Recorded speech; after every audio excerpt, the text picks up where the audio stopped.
Bienvenidos al episodio 324 del podcast de Comic Verso. Soy Esteban Pedreros y me acompaña como siempre el imposible Alberto Calvo. Hola Beto, ¿cómo estás? Hola, ¿qué tal? Muy bien, gracias. Me han dicho que soy difícil, pero no tanto. ¿Saltando en Noruega, Beto? ¿Avisando del estreno de tu próxima película desde un helicóptero? No, eso solamente lo hacen los cientólogos. Son muy necios. Sí, hoy día estuve almorzando y hablando de lo poco que es poco respeto que le tengo a la religión, Beto, y no fue un buen tema de conversación el que elegí. Ok. Yo generalmente, en lugar de explicárselos, suelo hacer comentarios soeces, chistes y demás, y todo el mundo se asegura de que el tema no vuelva a aparecer. Sí, yo trataré de evitarlo, Beto, pero bueno, suelo no evitar estos temas que debería evitar. Como que los confronto demasiado. ¿Qué te parece si empezamos ya este episodio antes de que se nos haga tarde? Este día, lunes 19 de diciembre. Sí, casi a fin de año. No nos dimos cuenta en qué momento avanzó tan drásticamente la segunda mitad del año. Se fue muy rápido. Supongo, Beto. Supongo. Tal vez estás más viejo. Tal vez cada año es un fragmento menor de tu existencia y por eso te parece que el tiempo avanza inexorablemente. ¿Tú crees que me importa? ¿Llevo la cuenta? Por supuesto que no. Ok. ¿Qué te parece ya que la semana pasada solo respondimos preguntas que partamos haciendo un par de comentarios? Me parece bien. ¿Qué quieres comentar? Al mal paso darle prisa, Beto. Hablemos de Black Adam. O por lo menos yo. Ok. Ay, Beto. A ver. Esta película es mala. Pero no es tan terriblemente mala. Solo que tiene algo así como unos 20 minutos ok. Y el resto de la película es muy malo. Black Adam es una película de DC Comics que probablemente es la que desencadenó una noticia de la que vamos a hablar en algunos minutos más. Y bueno, el debut de La Roca, de Dwayne Johnson como este antihéroe de DC Comics, rescatado en este rol, o a quien se le asignó este rol a través de los cómics de Jeff Jones, específicamente los New 52, y luego algunas historias que hizo de la Justice Society. Y creo que es una de las películas más mal escritas que he visto en mi vida. No es que sea tan mala, o sea, sí es bastante mala, pero es que tiene tantos elementos que bastaba con haber leído esto y haberle hecho un par de revisiones que yo creo que es comprobable que lo leyeron muchas veces y todas las revisiones que hicieron fueron muy malas. Bueno, la historia toma este país ficticio que es Kandak, que es algo así como Irak. No exactamente, creo que es más Irán, no estoy seguro. Probablemente Irán. Irán es Mesopotamia, ¿no, Beto? No, Irak es Mesopotamia. Bueno, es que parte y parte. En realidad Irán son los persas, es el imperio persa. Sí, Irán es el imperio persa. Creo que Irak es Mesopotamia. Ya está en el Tigris y el Éufrates, ¿no? Sí, es parte y parte. O sea, no es que no coinciden las culturas antiguas con los países actuales, pero es en esa región. Suele pasar. Bueno, el tema es que me confundo con cuál país es porque técnicamente Kurak en el universo DC era Irak. Ajá.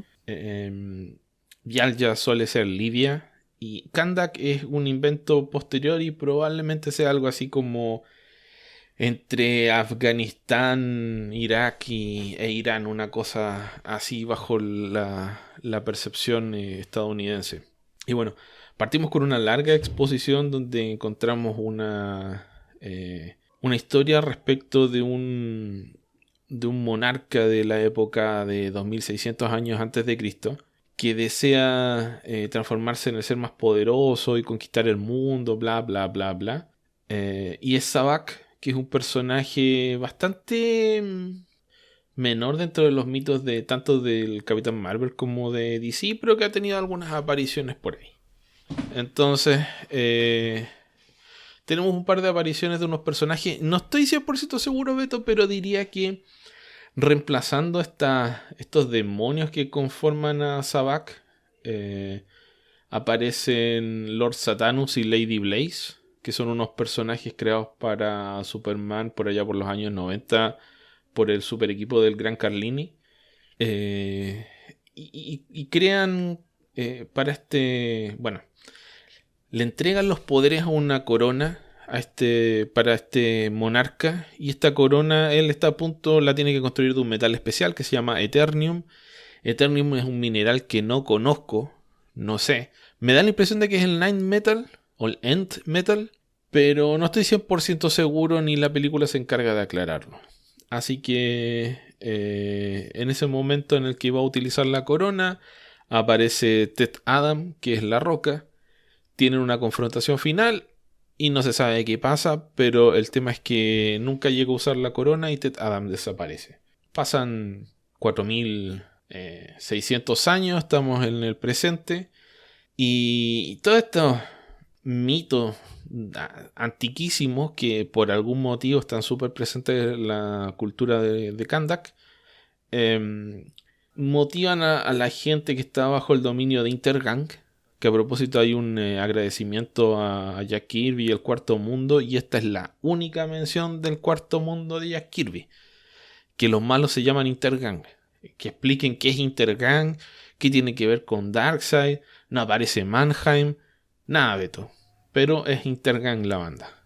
Que son algo así como mercenarios, como eran los Black, no sé cuántos, Blackwater creo que eran los de Irak, en la guerra de Irak, en la época de Saddam, creo que sí.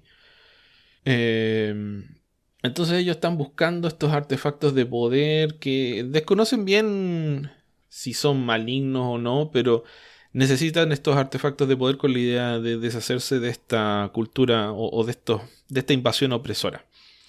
Bueno, pasan cosas, eventualmente encuentran tanto la corona como la tumba de Ted Adam, lo liberan, y Ted Adam resulta ser una fuerza descomunal que rápidamente extermina a todos los malos, y eso desencadena que Amanda Waller llame a la Justice Society para que lo vaya a detener. Y por cierto, Ted Adam es herido con un cohete y termina en la casa de los personajes protagónicos del lado de los humanos, que son Adriana. Por alguna razón esta mujer se llama Adriana, a pesar de que la actriz es Sarah Chahi y está interpretando algo así como una mujer árabe. Y el hijo de ella se llama... no me puedo acordar. Pero bueno, es el personaje más irritante de la película para mí. Ellos tienen así como el deseo de tener un superhéroe propio. O el niño en realidad idolatra a los superhéroes y tiene el deseo de que exista un superhéroe de Kandak que libera al pueblo. Y ven Ted Adam porque tiene los poderes a este potencial héroe. Ahora, yo supongo que la idea de esta película, Beto, era que la ilusión del niño cambiara el alma de Black Adam. Y hasta cierto punto la película apunta en esa dirección. Pero el niño es tan insoportablemente irritante. Y está tan mal trabajada la transformación de Ted Adam en Black Adam, que es más heroico en teoría, que ese progreso que se tiene que dar en la relación de estos dos personajes cuesta establecerlo. O sea, es como que están más preocupados de mostrar lo poderoso que es Black Adam y la facilidad con la que puede matar a la gente, que sus vicisitudes éticas y morales, que vendrían a ser la parte relevante del personaje. En fin, aparece la Sociedad de la Justicia, lo trata de detener con el peor discurso de la historia. Beto, aparece, no te miento, aparece Carter Hall, que está diría que con el de todos los trajes de Hawkman, ¿cuál crees que usaron, Beto? ¿Cuál? Ni siquiera fue el de Hogwarts, fue uno de los posteriores que se inventaron en la serie de Hawkman de Ostrander. Uno que es rojo con dorado, ni siquiera el típico café con amarillo y verde, sino que uno que es dorado con rojo, que se parece un poco a la versión de Zero Hour del personaje, que es la versión más confusa de todas las que existen.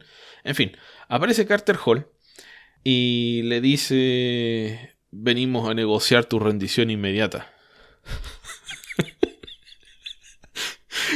Y la Sociedad de la Justicia son Hawkman, Doctor Fate, Cyclone, que es un personaje bastante menor, y Atom Smasher. Cyclone y Atom Smasher están en su primera misión, Beto. En su primera misión. En su primera misión, Hawkman manda a dos niños de 20 años a pelear con Black Adam. En su primera misión. Es Hawkman. Nunca se caracterizó por tomar decisiones inteligentes o pensar en los demás. Entonces sí es Carter. O más bien Qatar. Qatar Hall es así, Beto, no Carter Hall. Sí es Qatar.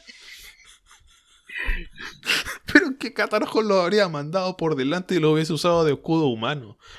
Pero Carter Hall no es así. Oye, ¿por qué los mandaste? Quería ver qué tan destructivos eran los poderes de ese tipo. Afortunadamente no mueren, Beto, pero es una versión como tan... Falta tanto contexto para que alguien entienda esto. Nadie sabe nada de Infinity Inc. en el universo DC. Nadie sabe nada de la Justice Society. Nadie sabe nada de los hijos de la Justice Society. Aparte de los que son de Infinity Inc. Aparece este Carter Hall que no explica nada. No tiene una nave que por algún motivo es la de los X-Men.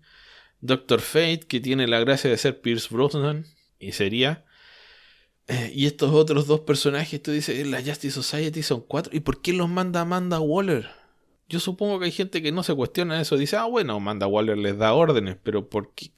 ¿Qué tiene que ver Amanda Waller con la Justice Society, Beto? Pues es que si era la que mandaba el Suicide Squad, pues a lo mejor tenía sentido que mandara también a alguien más, ¿no? Es que, ¿sabes cuál es el problema? Sin haber visto toda la película, yo la verdad lo dije desde un principio, no era algo que me mataba de ganas, ya la puse en mi lista de pendientes en HBO Max, pero no tengo ninguna urgencia por verla, porque no espero que sea buena, y la verdad es que después de ver toda la promoción y algunos comentarios que he visto por ahí de autores de cómics, me queda la idea de que esta versión del universo expandido DC que tenemos está hecha por gente que cree que las películas de Marvel se crearon en un vacío. Entonces así, pues este personaje es como el equivalente a aquel, este es aquel. Sí, tú ponlos, la gente les va a entender luego porque ya entiende cómo funcionan estas cosas y realmente no se preocupan por tener una construcción de mundo que tenga sentido. Consideran que es algo que el fan puede hacer por sí mismo y entonces ¿para qué lo hacemos nosotros? Es que los personajes de Marvel tienen... Yo sé que hay gente que es anti-Marvel, pero tienen un desarrollo contextual del cual los personajes de DC carecen. Pero te digo, al parecer en Warner tienen la impresión de que las cosas se dieron de la nada, no se dan cuenta de que las historias tienen momentitos que te van desarrollando la personalidad de cada uno de ellos y que te explican por qué de repente reaccionan de cierta forma ante determinadas situaciones. Y acá parece que están como que no, pues así son las películas de superhéroes, ¿no? O sea, no hay que darles más información, no hay que saber nada más, todo el mundo las entiende. Y creo que ese es parte del problema, el que no tienen a gente que entienda el género, más allá de los cómics, que entienda cómo funciona el género, que es un género realmente bastante simple de entender, ¿no? Sí. Tiene siempre una lucha de el bien contra el mal, y lo que le ha funcionado a Marvel es que ha sentado a todos sus personajes en la identidad privada. El civil que está debajo de cada uniforme. Lo han construido a partir de eso. Y la gran mayoría o son personajes que están lidiando con alguna culpa que quieren limpiar, o son el típico perdedor que está tratando de hacer algo bueno. Entonces eso es algo que siempre va a acercarlos con el resto de la gente, porque son variaciones del hombre común. Sí. Entonces eso siempre ayuda a que tengas esa empatía, y es algo que en DC desde un principio nunca intentaron siquiera darle esa ancla de realidad a los personajes que permitiera que la gente empatice con ellos. Bueno, ¿y cuál es la gracia de Black Adam como antihéroe? Y no te lo pregunto a ti, Beto, porque yo creo que lo tienes claro. Es la idea de que el personaje sea, dentro de un contexto donde la mayoría de tus héroes son buenos y tienes algunos protagonistas cuestionables pero que no son héroes, tengas un personaje que pueda caminar la cuerda floja de la ética y sea capaz de proponerte un modo de ver el mundo que sea distinto y que sea razonablemente comprensible. Ni siquiera que te guste, pero que puedas hacer una proyección, un paralelo, en el que te pongas, trates de poner desde el punto de vista de otra cultura. Y eso es lo que esta película un poco se salta, porque creo que eso requiere un par de debates filosóficos que acá no están. Y bueno, sin contarles todo el resto de la película, digamos que ya la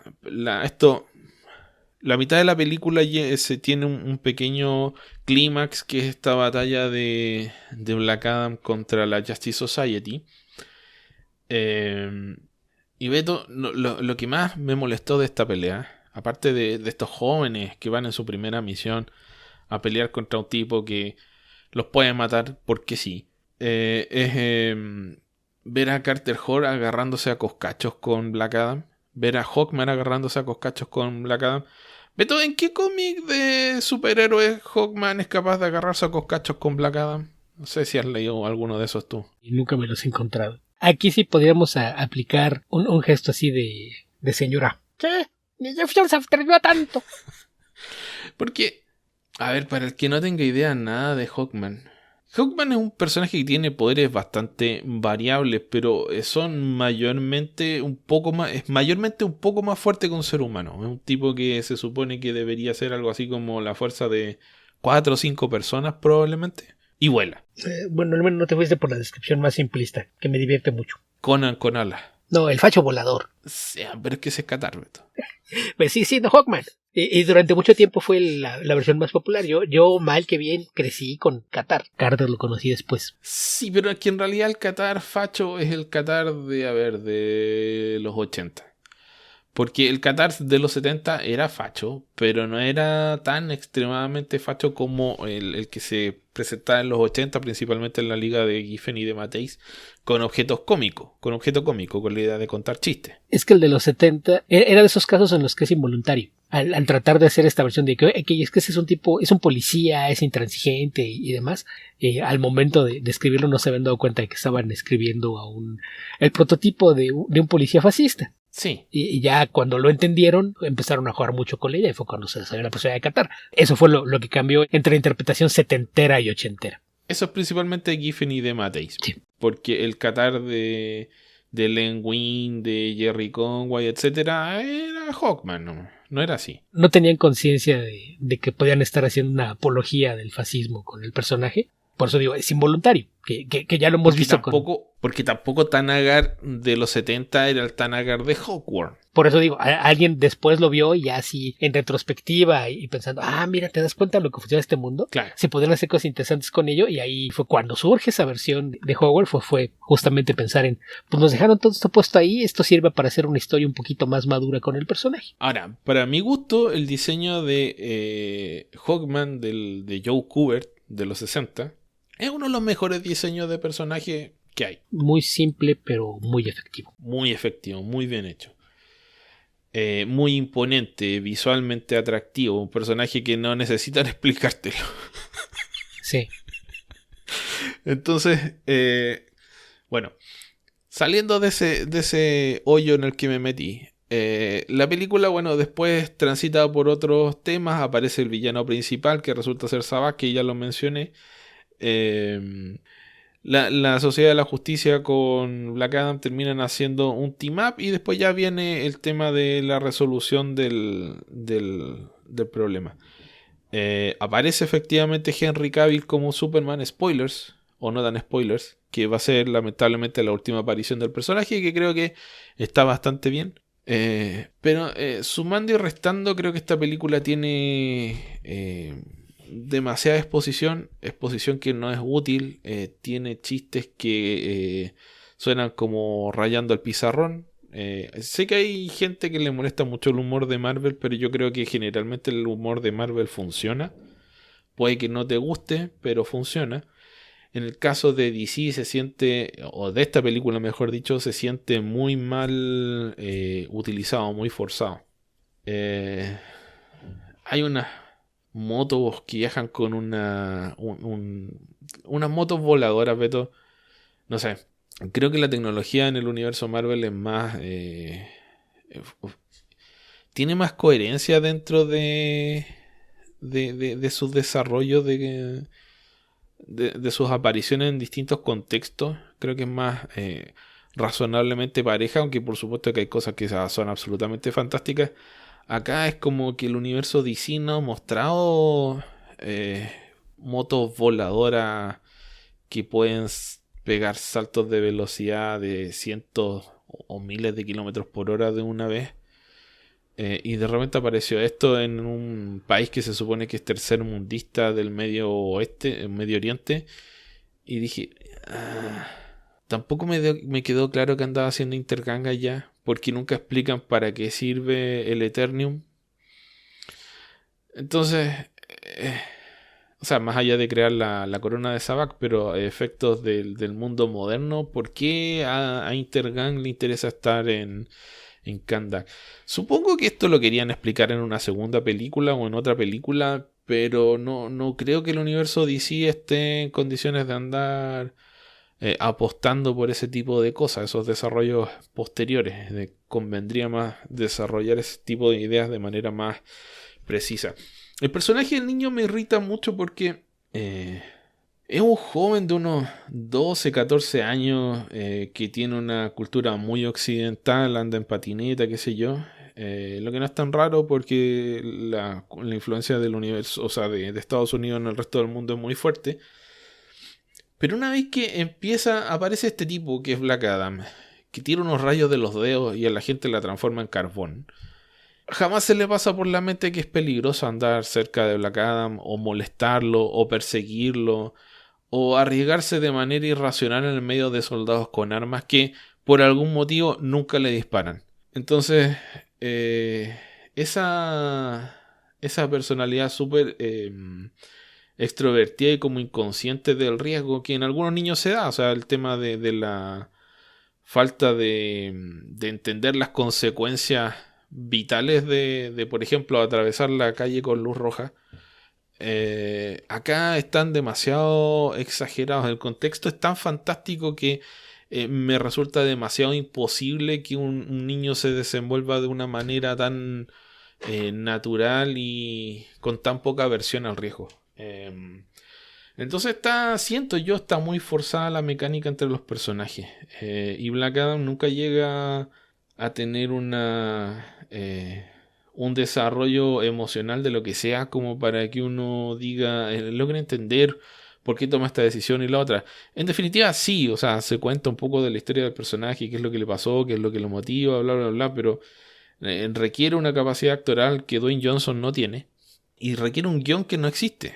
Entonces, por defecto uno tendría que decir que sí, que está en la película, pero no tiene un desarrollo que sea coherente con los cambios de decisiones de los personajes, así que eso me molesta muchísimo. En suma, diría que Black Adam es una película mediocre. He visto peores películas, pero esta es bastante mala. Y se termina... diría que el segundo tercio es el mejor de la película. El primero es el peor y el último es el más o menos. Sí, eso para no terminar de arrojar todos los spoilers, Beto, pero no sé.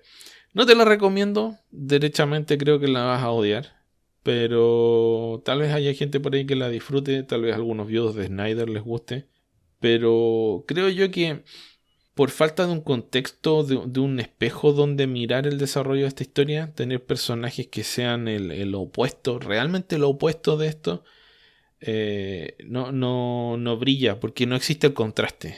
Cuando tienes en la última película, la Justice League, donde Superman resucita y lo primero que hace es casi matar a todo el mundo, no tienes realmente una versión de Superman que sea todo lo positiva que debe ser, como para que por contraste Black Adam sea otra cosa. Y eso es lo paradójico. Es un problema que mencioné desde Batman v Superman.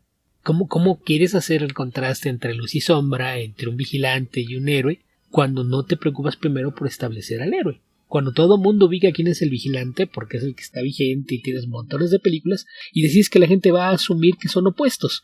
Y lo peor de todo, ¿cómo, aparte de que tú crees que la gente va a llegar a esa conclusión, aparte de todo, es una versión sombría y oscura del héroe que tendría que ser luminoso? Entonces, no sé, yo, insisto, creo que el mayor problema que vimos a lo largo de esta década de DC tratando de alcanzar lo que había logrado Marvel sin hacer el trabajo, creo que lo primero que notas es esa incapacidad de tener una construcción de mundo, ¿no? Que si hubieras tenido un grupo de gente trabajando en la construcción de mundo, le facilitas el trabajo a los guionistas. Si les dices, esto es el universo DC, tiene estas reglas, funciona así, hay contacto con estas razas extraterrestres, hay estos elementos de magia, hay esto, lo que sea, y pones unas reglas claras con esa construcción de mundo, cada guionista va a tener un punto de partida para hacerlo. Y lo que hemos visto en todas estas películas es, como ya mencionas, que de repente parece que hay cosas que salen de la nada o que no tienen nada que ver con lo que has visto en otras partes, porque nadie se tomó la molestia de trabajar en una base que pudiera servir para un universo compartido. Yo por eso le decía, si no quieres hacer el trabajo de ir construyendo poco a poco como pasó con Marvel,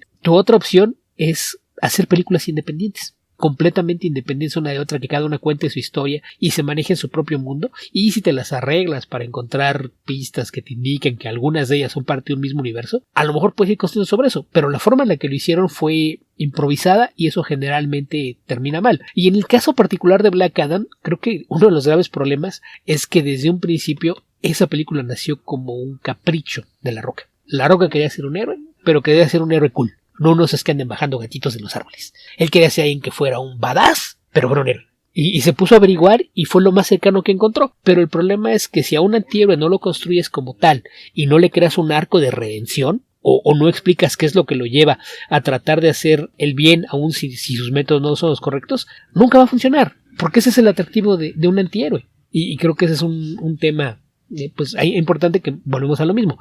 Tienes a gente que realmente no entiende el género en el que está tratando de trabajar y por eso se siente como que están experimentando o aventando cosas a la pared a ver qué se queda pegado, porque no entienden lo que están haciendo y tienen la esperanza de que lo que están haciendo alguien lo va a entender o va a decir, sí se ve chido, ¿verdad que sí lo hicimos bien? Y pues no funcionan así las cosas. Además de que el otro tema es que después de lo que pasó con Snyder y en particular con la gente que decidió aprobar la versión extendida para que completara su corte de Justice League, es que metió a la franquicia entera en un problema económico, porque se convirtió en un agujero al que le tiraron tanto dinero que cada nueva película que venía, lo primero que tenían seguro es que era una advertencia: nada más te advierto, si esto no genera ganancias en taquilla, van a rodar cabezas.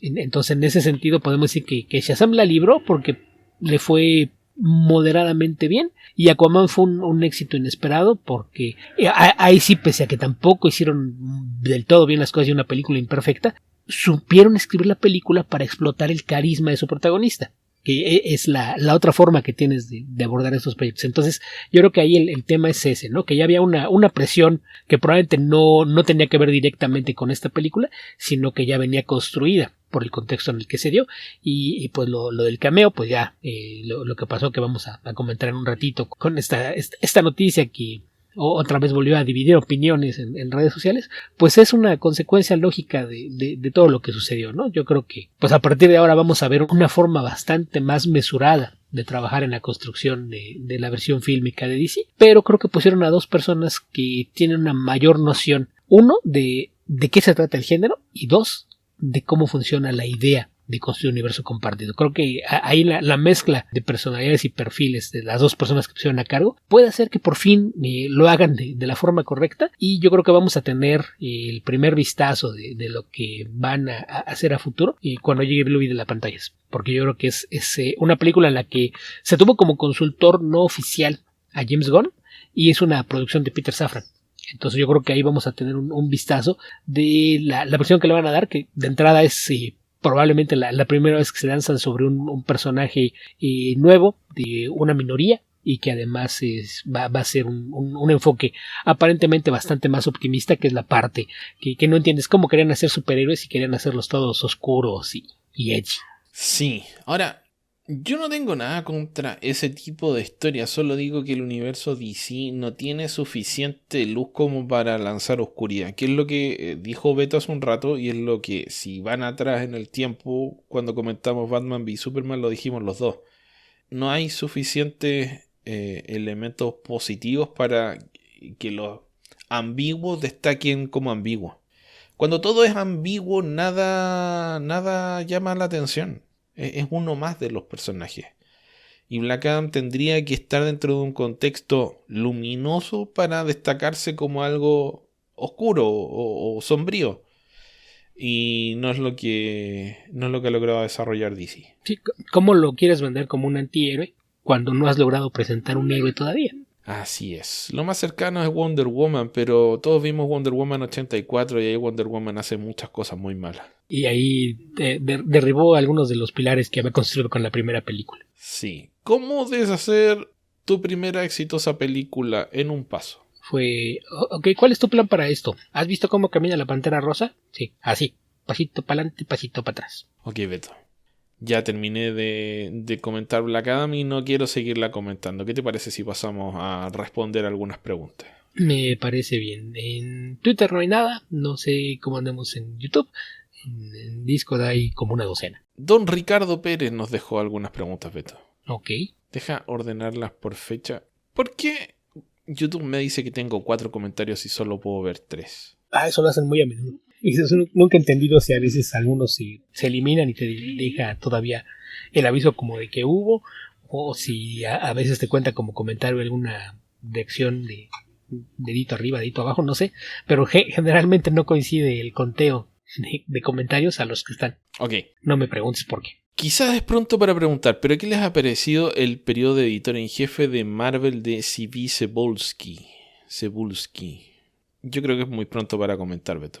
Sí, realmente no tiene tanto tiempo y en realidad no fue un giro de timón porque Marvel no lo necesitaba. Fue nada más un cambio de guardia, entonces hubo cosas que quedaron tal y como estaban y ha habido algunas iniciativas nuevas, pero nada con el suficiente tiempo como para empezar a juzgar si funcionó o no. Yo creo que Akira Yoshida ha optado por un bajo perfil y no ha encabezado ninguna iniciativa que llame demasiado la atención como para que alguien le quiera cortar la cabeza, así que me parece una estrategia sólida hasta el momento. Es que en realidad creo que ese es el caso con la mayoría de los editores en jefe en Marvel y DC, ¿no? El caso de Quesada es distinto porque la personalidad de Quesada lo hacía estar siempre en el centro de los reflectores. Era alguien que era muy dado a... Pues de entrada, probablemente desde Stan Lee y su soapbox, que aparecía esta columna en varios de los títulos de Marvel, si no es que en todos. Creo que desde entonces no habías tenido un editor que estuviese interactuando de forma tan constante con los lectores, ¿no?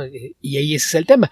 Quesada es la excepción. Esa clase de contacto entre el editor en jefe de Marvel o de DC con el lector no se da. Y eso tiene que ver con la personalidad de Quesada. O sea, Quesada es una persona súper accesible y que tiene un buen manejo de medios, de relaciones públicas. Y que es alguien que incluso si tú lo estás confrontando y tratando de buscarle pleito, te va a responder de una forma súper diplomática. Y esa es una aproximación al trabajo que no todo el mundo tiene la capacidad de hacer y que muchos prefieren no intentar.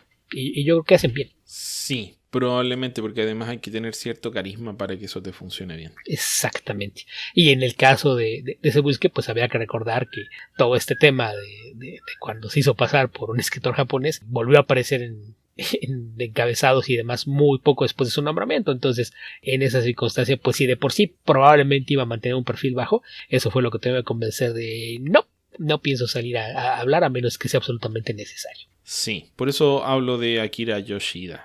Algún día repasaremos esa historia. Si alguna vez ya la contamos, pero sí. Quizás algún día volverá a haber razón para comentarla. No sé si ya lo han comentado, pero me gustaría saber su opinión de la etapa de Caballero Lunar. No, Caballero Luna, de Marvel Knights. Uy, no, el de Marvel Knights no lo leí. ¿Beto? Y pues fue realmente poco. Ahora no sé, es que ahí creo que por tiempos casi nunca hemos hablado de esos cómics porque se sienten como demasiado recientes para hablar de ellos como etapas clásicas y demasiado viejos como para que sean relevantes al momento, ¿no?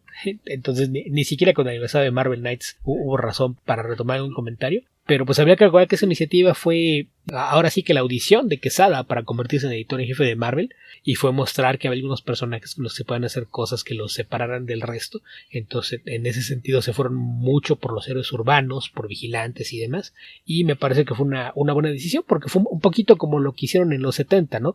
De tomar personajes menores y de repente lo que eran los Heroes for Hire o el enfoque que se le iba a dar Daredevil en aquel entonces, pues convertirlos en esta clase de héroes urbanos que no están peleando contra amenazas intergalácticas o de otras dimensiones, y ese tipo de historias creo que funciona muy bien con esa clase de personajes. En ese sentido, pues Moon Knight creo que también funcionaba bien, y era un cómic pues bastante entretenido si te gustan historias así con un toquecito de misticismo. Siempre va a ser difícil que no hagas una comparación entre Moon Knight y Batman, pero me parece que hicieron un buen trabajo ahí al integrar todos los elementos místicos para darle una personalidad propia, que es sobre lo que se ha construido en todas las versiones recientes del personaje. Entonces me parece que está bien. Creo que fue una evolución natural del personaje, pero pues igual que todo lo de Marvel Knights, pues la enorme ventaja es que son cosas súper contenidas. Entonces, si te llama la atención del personaje, es una etapa que vale la pena y no te va a exigir que vayas a leer cosas antes o que leas cosas después. Beto, espérate, ¿el Moon Knight de Marvel Knights es el de Bendis con Alex Maliv, donde tiene las personalidades de los Avengers? No, ya Marvel ya no existe para entonces. No, es que en Marvel Knights ni siquiera tuvo una serie propia. También por eso me extraña que llegue a su etapa. Lo que pasa es que había un título antológico que se llamaba así Marvel Knights y allá había historias de Moon Knight, pero no tuvo una serie en su momento. ¿Qué? Bueno, si es ese el de Bendis con Maliv, no, ese es malísimo. No, el de Bendis con Maliv es malo. A lo mejor era una buena idea, pero está mal desarrollada. Que el primer arco pudo haber sido entretenido por la idea de cómo abordaba el tema de las personas múltiples, pero pues Bendis se dedicó a sabotearlo en todas las entrevistas. Todavía no salía el cómic y él ya había quemado el cliffhanger del primer número y pues cuando partes así, pues el primer número ya no tenía ni siquiera la sorpresa a su favor. Pero sí, esa serie no me parece que sea tan mala, pero sí es bastante mediocre. Ok. Siguiente pregunta. Sé que es largo, pero en su opinión, ¿podrían decirnos lo bueno y lo malo de las etapas de cada editor en jefe que ha tenido Marvel y DC? ¿Qué perdón, cuánto? O sea, está diciendo, nos pueden hablar de 140 años de historia así rapidito. Además que mira, hay un par de cosas que tal vez no sepas, pero por ejemplo DC hace mucho tiempo que no tiene un editor en jefe. Pero bueno, ahorita sí hay. O sea, dejó de tenerlo por mucho tiempo, mejor dicho. Cuando estaba Dan Didio nunca fue editor en jefe de DC. Fue editor ejecutivo. Sí, hicieron una modificación al organigrama nada más. Sí. Para zafarse. Pero no lo era. Técnicamente no era editor en jefe. Paul Levitz sí era editor en jefe. Bueno, pero la mayor parte del tiempo fue publisher. Sí. Entonces, ahí recuerda que también la organización editorial en DC funciona de una forma distinta. Esto de que tengan dividido en grupos. Sí, porque tienes razón, porque era Janet Kahn era presidente. Ajá. Y Paul Levitz era publisher. Sí. Y no había editor en jefe. El cargo de editor en jefe ha sido alterado una y otra vez. Según yo, desde los 90 lo habían desaparecido, que fue cuando crearon las divisiones por grupos, que en lugar de tener un editor en jefe tenían al editor de los Superman Titles, los Batman Titles y los DC Universe Titles. Entonces eran como... Que en Marvel también existe, pero sí existe el cargo de editor en jefe. Pero todos le responden a una cabeza. Sí, en Marvel, al menos de Stan Lee para acá, nunca ha dejado de existir. Que tampoco son tantos, ¿no? Porque fue Stan Lee, después fue Roy Thomas, después fue Len Wein, después fue Jim Shooter, Bob Harras, Tom DeFalco, después Bob Harras, y Joe Quesada, y ahora sí Vicebulk. Entonces tampoco son tantos, pero sí estamos hablando. Y Axel Alonso. No, Axel Alonso no era el editor jefe. ¿No? No, él tenía otro cargo también, creo que era el editor ejecutivo. Ok. Bueno, pero muchísima gente. Que también fue cuando llegó Yemas, también ahí cambió cosas de la visión, cosas malas. Pero vamos, funcionan de forma muy distinta y no siempre hay un impacto tan grande de línea, ¿no? Porque, por ejemplo, no podías hablar de cambios de rumbo editorial durante las gestiones de Harras y de DeFalco, por ejemplo. Creo que fueron más bien de, pues a mí me dejaron a cargo de administrar esto, yo no voy a hacer ruido, no voy a hacer olas. Pero ahí sí depende hasta del contexto histórico. Esa es la parte que hace complicado tratar de hacer un resumen corto, ¿no? Porque cómo hablas de las decisiones que tomó en su momento Jim Shooter sin explicar el contexto histórico en el que se dieron, qué situación atravesaba Marvel, cómo estaba el medio del cómic en general, la industria del entretenimiento, las corporaciones y adquisiciones. Tendrías que meterte en un chorral de cosas ahí que sí hacen que se convierta en una discusión muy larga y que sería demasiado tratar de mostrar. Y yo creo que es de ese tipo de discusiones que tal vez requiera bastante más investigación que responder así de memoria. Sí, porque de uno por uno a lo mejor podríamos decir algunas cosas y no va a ser completa, porque nos lo está pidiendo así de bote pronto, nos vamos a acordar de las cosas más escandalosas, ¿no? Claro. Que pues, por ejemplo, nos podemos reír mucho de cuál fue el primer mandato editorial de Jim Shooter, ¿no? El primer memorándum que mandó, que es el famoso, ¿no? Si te acuerdas lo que decía. No hagan historias malas. No. A partir de ahora, nada de paja. Solo historias buenas. Eso es lo que se produce en Marvel, ¿ok? ¿Todos enterados? Todos escriban buenos cómics y dibujen buenos cómics. Y todo el mundo, sí, señor. No se nos había ocurrido, pero lo haremos. No se nos había ocurrido trabajar bien, pero ahora que usted lo menciona, lo intentaremos. Pero insisto, habría que ver el contexto en el que se da y habría que hablar hasta de la personalidad de Shooter y muchas de las cosas que entonces sí sería un tema de... A lo mejor con más calma podríamos algún día ponernos a platicar por épocas, pero sí es la clase de cosas que no es un tema tan ligerito como para que, a ver, rapidito en 5 minutos, cuéntenme esto. No se puede. Y algunas licencias también, porque, por ejemplo, en la época en la que Didio y Jim Lee eran coeditores, realmente el único editor era Dan Didio. No realmente, pero principalmente, para efectos prácticos. Entonces, no sé, es demasiado hilar en estos momentos. Hay que empezar a tener claras las fechas, las iniciativas, no. Diría yo que es demasiado bebeto. Sí, le tenemos algunas notas porque aparte, si hacemos notas de exactamente en qué momento llegaron, qué crossover les tocaron y qué cosas se cancelaron, qué series nuevas se lanzaron, incluso sobre la marcha sí podemos ir atando cabos y entender algunas cosas, ¿no? Pero así de bote pronto sí sería una respuesta muy irresponsable y más larga de lo que nos alcanza una simple sesión de preguntas y respuestas. Ok, Beto. Tengo más preguntas de Ricardo Pérez, pero son muchísimas. Creo que se sintió motivado de las de la última vez. Ok. ¿Cuál sería hasta el momento lo mejor que ha hecho para Marvel Jason Aaron? Para mí Ghost Rider y Thor. Yo creo que Thor. Ghost Rider lo pongo un escaloncito abajo. ¿Hay algún villano de Marvel o DC que los escritores hayan intentado redimir y no les convenza? Hal Jordan. Es decir, que estaba mejor de villano que de héroe o antihéroe. Hal Jordan. Para mí Venom y Harley Quinn. Hal Jordan. Yo soy de la idea, lo he dicho muchas veces, depende de la historia. Hay historias donde funciona muy bien y si encuentras un pretexto para escribirlo como bueno en lugar de villano, bienvenida sea. Y aparte están los temas a los que tomas licencias, ¿no? Yo sigo pensando que el caso más interesante sigue siendo el de The Shade, que es villano en cualquier parte, excepto cuando está en Opal City. Por lo tanto, el único título en donde The Shade no es villano es Starman. A ver, es que, bueno, Hal Jordan en realidad era héroe, entre comillas, que pasó a ser villano y después volvió a ser héroe, entre comillas. Pero villanos reformados que no me convenzan. Creo que son más propios de Marvel que de DC. Es que en realidad en ambas editoriales cuando deciden reformar a un villano generalmente se queda, ¿no? En DC, por ejemplo, se me ocurre parte de... Pero Marvel tiene una historia mucho más jugosa y desarrollada de personajes que debutaron como villanos y luego se transformaron, sí, tal vez no en héroes, pero en personajes más interesantes. Recuerda que esto viene de justamente las diferencias entre los editoriales en los años 60, porque muchos personajes de Marvel nacieron con la idea de crear personajes mucho más aterrizados en el mundo real, ¿no?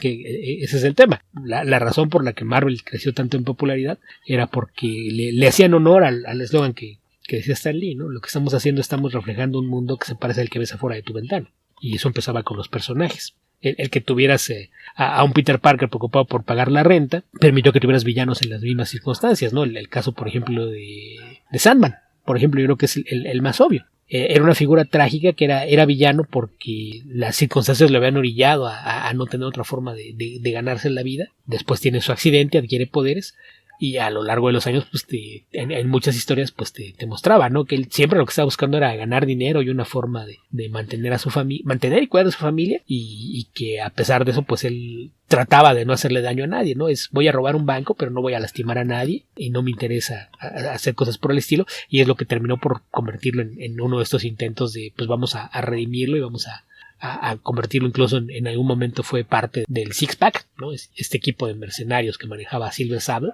que pues fue una nueva iteración de algo que en Marvel hacen mucho, de repente tomar estos villanos que tenían esta caracterización muy humana, que tenían motivaciones para ser delincuentes, que vamos, ahí el ser delincuente no necesariamente implica que se trate de alguien malvado, y era algo que trataban de proyectar, y lo que tú mencionas, por ejemplo, más claro, pues era desde el inicio de los Avengers, ¿no? Que aparte la primera gran revolución de los Avengers es cuando renuncian todos y se queda el Capitán América con un montón de excriminales y un negro. ¿Cómo se les ocurre hacer eso? Los Thunderbolts originales. Aparte, pero volvemos a lo mismo, el hecho de que creo Marvel... Que el universo DC, porque aquí menciona, por ejemplo, a Harley Quinn. Harley Quinn es un personaje que a mí jamás me ha generado el cariño que mucha gente siente por ella. Digamos en los cómics. En la serie de televisión me encantaba, pero me encantaba como secuaz del Joker. en ese rol. Entonces, ni aunque sea Margot Robbie, Harley Quinn es un personaje que a mí me llama la atención. Entonces, no sé, creo que podría ser un buen ejemplo. Deathstroke creo que es tal vez el mejor ejemplo de un personaje que pasó a ser semi-héroe en DC en algún momento y después pasó a ser villano derechamente. Y lo que más detesto de Deathstroke es cómo lo escribía Brad Meltzer. Porque la idea de que Deathstroke le gane a toda la Liga de la Justicia solo es ridícula. Absolutamente ridícula. Es que Meltzer estaba convencido de que Deathstroke era el anti-Batman. Y el problema no es que lo escribiera así, es que lo empezó a escribir así de la nada. No hizo ni siquiera el trabajo de lo voy a convertir en eso. Fue de voy a hacer de cuenta que es eso. Sí, pero a ver, Beto. Deathstroke se enfrenta contra la Liga de la Justicia de improviso y los deja a todos malheridos. O sea, no. Con suerte de a uno. Y sin haber preparado el plan a largo plazo. Con suerte de a uno y con mucha preparación. Pero así como así estoy peleando contra Aquaman, Green Arrow y Flash y les gano, nada. Ajá, o sea, depende a qué parte de la liga, ¿no? Es absurdo la forma en la que lo planteó. O sea, es alguien que enfrentaba a los titanes y generalmente terminaba en empate en la pelea. Y más y que no pudiste con los Junior y al equipo grande sí, sin ningún problema. Leí la historia de Spider-Man que escribió J.J. Abrams. Ok. Y no. ¿En qué momento lo perdimos? Nunca lo tuvimos. J.J. Abrams es un pésimo escritor. Es un director mediocre y un pésimo con P mayúscula escritor. Y además este cómic ni siquiera lo escribió él. Se supone que es su hijo. Y en realidad pues la otra persona que les pusieron del lado de Marvel que les es quien en realidad hizo el trabajo. Fue nada más, el hijo fue yo quiero escribir cómics. Y como el papá era famoso, fue a ver, cuéntale tu idea y él la va a escribir. Y te vamos a poner ahí tu nombre y vamos a poner el mío para que se venda. En realidad no tuvo nada que ver con ese cómic, pero igual, aunque lo hubiera escrito, no hubiéramos podido esperar nada bueno porque no es un buen escritor. Nunca lo ha sido. ¿Algún personaje popular de DC o Marvel que sin embargo no les gusta? A mí, Damian Wayne. Que no me guste, así derechamente que no me gusta. Hal Jordan. Y lo hemos dicho muchas veces. Sí, Hal Jordan. ¿Para qué le damos vueltas? Es obvio. Ahí está siempre. El pederasta Hal Jordan, debo decirlo cada vez que lo digamos para que la gente empiece a compartir por qué nos desagrada. El Woody Allen de los cómics. ¿Algún cómic que hayan comprado y que resultara un bodrio? Que no sea de Miller o Jeff Jones. No, pues qué pasó, yo tengo buen gusto, yo elijo en qué gastar mi dinero. Sí, Beto, pero aún así debes tener unos cuantos cómics que hayan resultado ser malos. ¿Pero así a nivel de un bodrio? La verdad es que no, pero por lo mismo que dice Beto, porque como tenía o tengo poco dinero, me doy muchas vueltas antes de disparar, así que sé para qué es lo que quiero, pero en base a las opiniones de gente o de sitios que me merecen confianza. Mira, yo lo he usado muchas veces. Durante buena parte de los 90 e inicios de este siglo, yo cada mes compraba el Previous. Entonces, hay mucho cómic que compré a ciegas de la sección de cómics de editoriales pequeñas. Y la verdad es que pues era... A veces sí era un volado, pero la verdad es que me llevé muchísimas sorpresas de cómics buenos y descubría a autores que después se hicieron más famosos con trabajos independientes, pero en general no recuerdo si que yo haya comprado y dije, híjole, ¿por qué compré esto? ¿Qué porquería? O sea, que compré cómics que en su momento eran malos, los compré sabiendo que iban a ser malos. El inicio de Image, por ejemplo. Yo sabía que nada bueno iba a salir de los cómics de Rob Liefeld. Sabía que Spawn iba a ser un cómic mediocre. Y aún así, y lo pensé con esos. Ya habían salido y ya tenían varios números cuando decidí intentarlo. Y con sí, Spawn aparte me hizo trampa. Y me lo he contado. Sí, ya lo has contado varias veces. Pero yo diría que, por ejemplo, Spawn es malo, pero no llega al nivel de ser un bodrio. Por eso te digo, o sea, cómics que eran malos, sí, pero uno así que me haya sorprendido. Ay, ¿qué tan malo es esto? No recuerdo nada de ese nivel, porque generalmente te das cuenta hasta desde que ves la premisa, ¿no? Te das cuenta cuando alguien realmente no tiene idea de lo que está haciendo, que son los que pues decir que es un bodrio. Entonces sí creo que no tengo alguno así que diga, híjole, este sí, no vale ni el papel en el que está impreso. Ok, Beto, ¿qué te parece si pasamos a comentar la noticia de la semana? Ok, bueno, tiene varios puntos, pero a ver, ¿por dónde quieres abordar la noticia? Partamos por el principio, Beto. Se anunció el mismo Henry Cavill a través de sus redes sociales, que había llegado, había conversado con James Gunn, no recuerdo cómo se llama el otro Peter Safran. Ok. Del universo, ¿cómo se llama? De DC Studios. Y le habían comunicado que bueno, que no va a seguir siendo Superman. Y él decía que bueno, que diplomáticamente se despide del personaje después de que, no sé, hace un par de meses nomás se anunciara que iba a retomar al personaje en futuros proyectos. Así que fue un desandar lamentable, creo yo. No es que sea, me parezca una en sí algo terrible, pero sí es desafortunada la secuencia de eventos. Sí, es que creo que aquí la parte de la noticia que a mucha gente se le está yendo de noche, el mensaje original que publicó en el mes de octubre anunciando que regresaba como Superman, que incluso puso un video en su Instagram, se dio justamente a raíz de que hizo ese cameo y que dijo, no, pues este es el inicio de cosas nuevas que vamos a hacer con Superman, pero mucha gente puso atención a eso y no puso atención a lo que pasó 3 o 4 días después. A la gente de DC con la que él tenía meses o años negociando para ver si seguía o no siendo Superman, era cuando era DC Films y su director ejecutivo, presidente, CEO, era Walter Hamada. Entonces no sé si él había hablado con Hamada o con gente del equipo de Hamada y fueron los que dijeron, sí, queremos que siga siendo Superman, entonces por favor anúncialo. Y él hizo el anuncio. 3 o 4 días después despidieron a Hamada. Y había que asumir que despidieron a Hamada junto con todo su equipo de trabajo. Algunos días después de eso se dio el anuncio de que James Gunn y Peter Safran serían las nuevas cabezas, que iban a ser copresidentes y co-CEOs de DC Studios, una división nueva que no existía que reemplazaba a DC Films. Entonces, cuando se dio ese cambio, yo lo primero que pensé fue, ok, entonces el anuncio de Cavill viene de atrás, ya es parte de lo que van a hacer ellos, esto ya estaba contemplado, ¿o qué pasó? Ya después de ver esto, pues me queda claro que lo que pasó fue, ok, acaba de salir ese anuncio, ¿qué vamos a hacer? Y me imagino que en las últimas semanas debe haber ido más de una reunión o discusiones internas de, ok, ¿qué vamos a hacer? ¿Nos quedamos con él o no? Entonces el comunicado que publicó Cavill, por ahí lo traduje, es rapidito, mija, lo voy a leer de una vez. Dice, acabo de tener una reunión con James Gunn y Peter Safran y las noticias son tristes. Después de todo, no voy a regresar como Superman.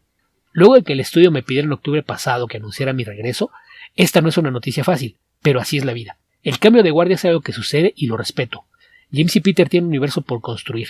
Les deseo la mejor de las suertes y la más feliz de las fortunas a ellos y a todos los involucrados en el nuevo universo. En cuanto a quienes han estado a mi lado a lo largo de los años, podemos lamentarlo por un tiempo, pero también debemos recordar, Superman sigue entre nosotros. Todo lo que representa aún existe y los ejemplos que nos pone a todos siguen ahí. Mi turno de portar la capa ha concluido, pero lo que Superman representa no. Este ha sido un divertido viaje junto a todos ustedes. Arriba y adelante. Entonces, el mensaje es bastante diplomático, pero no hay ninguna seña de que haya mala sangre de su parte, ¿no? Parece que la reunión sí fue en buenos términos. Y más o menos a la misma hora que él publicaba esto en Instagram, James Gunn publicó algo en su Twitter, que también fue una cosa que no se reportó tanto. Fue una serie cortita como de 3 o 4 tweets, que también por aquí tengo lo que puso. Que lo que puso fue: Peter y yo tenemos una serie de proyectos de DC listos para anunciar, y no podría sentirme más feliz por ello. A inicios del nuevo año estaremos en condiciones de compartir la emocionante información sobre nuestros primeros proyectos. Entre ellos se encuentra Superman. En su etapa inicial, nuestra historia se enfoca en una parte temprana de la vida de Superman, y es por eso que el personaje no se ha interpretado por Henry Cavill. Pero tuvimos una gran reunión con Henry, de quien somos fans, y hablamos sobre varias excitantes posibilidades para trabajar juntos en el futuro. Traducción: queremos trabajar con él, pero quizás ya no como Superman.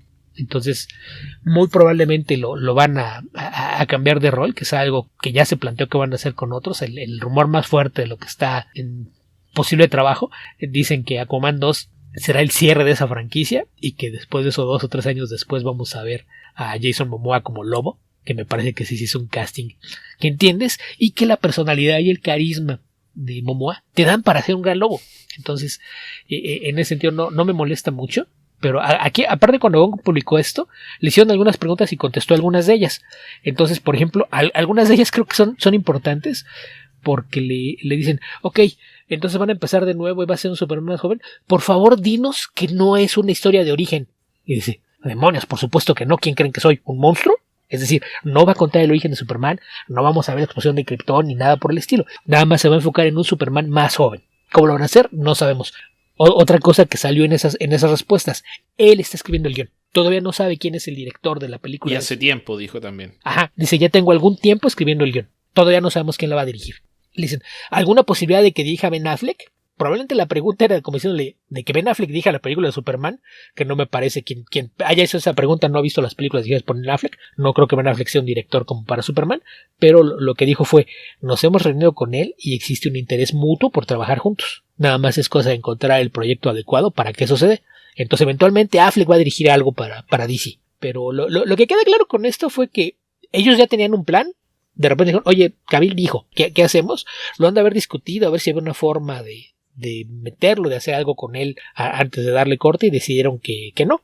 Que el plan que tienen de cómo van a desarrollar las películas en lo que va a ser un universo compartido requería un Superman más joven y que desde un principio te lo plantearan de una forma distinta. Entonces, en ese caso, pues sí. Creo que muchas de las reacciones que son de están traicionando al fandom, primero desperdiciaron a Cavill y ahora lo echan. Ahí pues sí, pues nada más que se pongan de acuerdo, ¿no? La gente que desperdició a Cavill fue Zack Snyder y compañía. Sí. No quienes están llegando ahora, no quienes están ahí al frente. La gente que ya se fue la que lo desperdició. Te prometían, en la siguiente película sí va a haber un Superman como lo que esperabas. ¿Y por qué hasta la siguiente? Y tuvimos 3 películas en donde lo vimos, y los únicos atisbos de un Superman que se parecía al clásico están en la versión de Whedon de la Justice League, que es una muestra muy, muy pequeña. Entonces yo creo que ahí también el tema, esas acciones que se hacen difíciles, pero yo creo que la razón de decir, no, ¿saben qué? No, nos conviene más empezar de cero y con alguien más, es porque si dejas a Cavill, la gente que no está tan metida en el medio de los cómics, o que no sabe del pleito entre Snyder y el estudio, o de la parte económica, de lo mal que le fue a todas las películas de Snyder, se va a preguntar, ok, si es el mismo Superman, ¿por qué se ve distinto? ¿Por qué eso está en otro tono? Y aparte sería el pretexto perfecto para que los Snyder bots siguieran friegue con que queremos que nos regresen el que estaba. Entonces yo creo que en este caso la idea de dar este corte y empezamos otra vez de cero, pues sí es triste que un actor que se ve que tenía un gusto y una pasión por el personaje no haya podido interpretarlo jamás, pero eso no es culpa de Gunn, de Safran y de la gente que está trabajando con ellos. A fin de cuentas, pues ellos les están encargando enderezar la nave y demostrar que se pueden hacer proyectos rentables con los héroes de DC, que es algo que es un hecho. La cosa es que teniendo a toda la gente equivocada a cargo de esto. Yo lo he dicho más de una vez. Zack Snyder, la filosofía de vida que él tiene es un admirador de Ayn Rand. Es alguien que por naturaleza detesta a los superhéroes. ¿A quién se le ocurre darle a Superman a este tipo? Era una tontería. Y ese fue el punto de partida de una serie de películas que pues evidentemente no estaban haciendo las cosas bien y se reflejó en la taquilla. Hay muchos que dicen, pues si de todos modos iban a hacer borrón y cuenta nueva, hubieran dejado que hicieran Justice League 2 y 3 y ya después cortaban y hacían algo nuevo. O sea, traducción. Esto es un desastre económico por el que mucha gente ya perdió el trabajo, pero ¿por qué no le avientan otros $1,000 millones para que hagan 2 películas que no se paguen? Pues no, esto es un negocio y es algo que se les olvida. No se trata de hacer cosas por complacer a los fans, se trata de hacer cosas por convencer a los fans de que le den su dinero a Warner. O no, Betos, no es... A ver, hay que aventar dinero para satisfacer a los fans, a la mayoría de los fans, no a los fans ultra que compran bots y están metidos todo el día en el computador y se hacen pasar como que son 10.000 personas cada uno. Ajá. Pero vamos, es que insisto, ahí piensan las expectativas. Warner no hace películas tratando de hacer felices a los fans de DC. Warner hace películas tratando de convencer a los fans de DC de que les den su dinero. Y hay una diferencia, no es lo mismo. Por supuesto que no. Y al final, si el tema es hacer buenas películas, son raros los casos, existen, pero son raros los casos en los que buenas películas les ha ido muy mal. Y si tenemos buenas películas con buena promoción y que atraen a un público medianamente extenso, es altamente improbable que les vaya mal. Sí. Así que esa es la misión, es hacer buenas películas que atraigan a un grupo, un público amplio y que desarrollen un proyecto rentable. Sí, y por eso te digo, yo creo que buscaron a 2 personas que les van a servir. Y yo creo que esta es probablemente el último intento antes de tirar la esponja, porque ¿cuánto dinero vas a tirar en un saco roto antes de decir ya, se acabó, nunca más? Sí, mira, si esto no llegara a funcionar, lo que va a pasar va a ser que Warner va a anunciar, desaparece DC Films, ya no hay DC Films, DC Studios, nada que se le parezca. ¿Alguien quiere hacer cosas con las propiedades de DC? Avísenme, les vendo mis licencias. Eso es lo que va a pasar si esto no funciona. Insisto, yo creo que las dos personas que pusieron al frente de esto era la decisión correcta. Para que quede un poquito claro cómo estaba el contexto. DC Films tenía dos cabezas. Era una división de DC Entertainment y para fines prácticos, el jefe de la parte administrativa era Walter Hamada, que no sé qué tal sea para los negocios, pero es evidente que se metió en algo que no entendía y pues quizás se dejó aconsejar por la gente equivocada. Y del lado de la parte creativa eran David S. Goyer y Zack Snyder, dos gentes que se suponía que sabían lo que estaban haciendo y que pues queda claro que ese no era el caso. Así como queda la nueva organización, el que se va a hacer cargo de la parte administrativa es Peter Safran. Tenían el currículum, Beto, pero si uno revisa el trabajo, se da cuenta que en realidad no tenían el talento. No. Sí, sus éxitos eran circunstanciales y no eran obra de ellos, sino de la gente a su alrededor. Pero alguien se dejó convencer que eran los indicados para el trabajo y pues no, eso no funcionó. Y tío, ahora, cuando tú ves el perfil de los dos... O sea, David Goyer es un tipo que sigue consiguiendo trabajo y que todavía la gente piensa que es bueno en lo que hace porque tiene crédito como escritor de la trilogía de Batman de Nolan. Ajá, en donde lo que él hizo fue hacer reescritura sobre el guión del hermano de Nolan. Para incorporar elementos de cómics, hacer correcciones relacionadas con cómics, porque claramente ha leído cómics. Ajá. De ella que sea un buen escritor o entienda cómo funcionan bien las historias, no, tenemos toda su filmografía para probarlo. Yo creo que es un escritor medianamente capaz, pero que a veces su orgullo lo hace creer que es mucho mejor de lo que es. Le falta humildad para abordar algunos proyectos y se ve reflejada. Pero tío, así como lo ves ahora, pues tomamos el caso de James Gunn. La admisión como queda ahora es que hay dos presidentes y dos cosillos, porque la idea es que los dos tienen el mismo peso a la hora de tomar decisiones, pero uno está enfocado al área de negocios y el otro al área creativa. En el área creativa tienes a James Gunn. Y James Gunn tiene un larguísimo historial de escribir bien. Por ejemplo, James Gunn es una de las personas que convenció a la gente de que Zack Snyder era bueno. James Gunn es el escritor de Day of the Dead. Y yo sé que todo lo bueno de Day of the Dead no es Zack Snyder, es el guión de James Gunn. James Gunn agarró un montón de personajes desconocidos de Marvel y creó una saga de personajes fantásticos que se convirtió en un trancazo. Recuerdo aquella Comic Con en aquel mismo día que un ejecutivo de DC, parte del equipo de Hamada, salió a decir, no, es que todavía no estamos pensando en hacer una película de Wonder Woman porque es algo muy complicado. 3 horas después, James Gunn se plantó en el Salón H y enseñó un video de un mapache trepado en un árbol que habla con una ametralladora gigante en las manos. ¿Dónde está lo complicado? Es alguien que entiende cómo funciona la historia de superiores, alguien que entiende los géneros fantásticos, es decir, puede hacer cosas de fantasía, ciencia ficción, horror, aventura, y entiende a los superhéroes. Entiende la idea de cómo son estos personajes. Es tan sencillo como que no te dé vergüenza. Ajá. Que es algo que uno siente constantemente, con Warner. Que es el mensaje de las películas de DC. Oye, no me digan nada, es que el personaje es así, disculpen, lo voy a presentar de una manera más cool, pero es que... No nada más las películas, ve Arrow.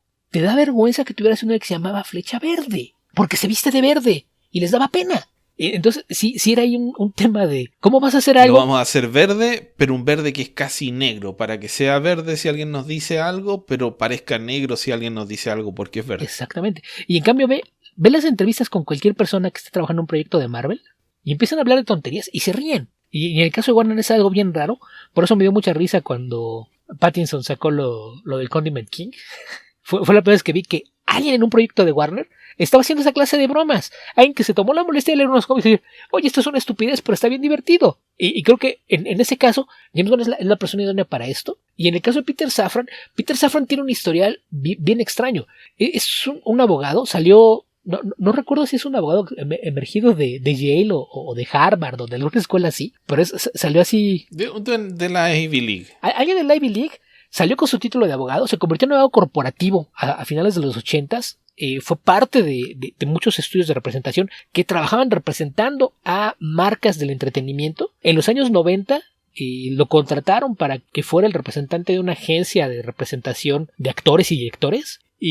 A partir del trabajo que estuvo haciendo ahí, fue escalando en la compañía y dejó de ser el asesor legal hasta convertirse en el presidente de una de esas agencias. Después se asoció con otro tipo, fundó otra agencia. Durante todos los 90 y la primera década de los 2010, fue alguien que trabajó directamente con el talento y el lado de negocios de la industria del entretenimiento. Si tú quieres el perfil perfecto para el líder de una división que quiere producir blockbusters, creo que tiene el perfil de calle. A alguien que sepa contratar a la gente y delegar proyectos, es el responsable del mayor éxito comercial de Warner en términos de una franquicia, que es El Conjuro. Las películas del Conjuro y Annabelle son producciones de él. Él hizo la producción de eso, fue el que le presentaban los proyectos y a todo el mundo le decía que sí, trabajaba con James Wan. Su entrada a DC, él es el productor de las únicas películas de DC que no han pasado a apuros económicos, que son Aquaman y The Suicide Squad. Los únicos 2 éxitos de taquilla que realmente puedo decir que son éxitos de taquilla son producciones de Peter Safran. A raíz de Suicide Squad trabajó con Gunn, se llevan bien, tienen una visión que comparten. Entonces, en ese sentido, yo creo que si la idea es, ok, vamos a partir de cero y tiene unos cuantos años para enseñarnos que esto se puede hacer y que sí funciona, creo que en ese sentido me parece que, viendo el perfil de lo que han hecho ambos, yo creo que sí hay una muy fuerte posibilidad de que por fin logran enderezar la nave y poner esto en el rumbo correcto. Porque aparte, según entiendo, van a tener también injerencia en lo que se va a hacer en televisión, pero se van a enfocar de entrada del lado del cine. Esa es su tirada, y esto va a ser de momento dejando que Batman tenga su propia película, se vaya llevando por su lado, mientras ellos empiezan a construir alrededor, que me parece que es algo que está bastante bien y puede funcionar. Y habrá que ver si en algún momento deciden integrar a Batman. Probablemente si Reeves hace que su personaje vaya creciendo y se expanda, pueden entonces sí decir, ok, Ciudad Gótica está en el mismo universo que todo lo demás, pero es un lugar tan oscuro que los superhéroes no se paran por ahí,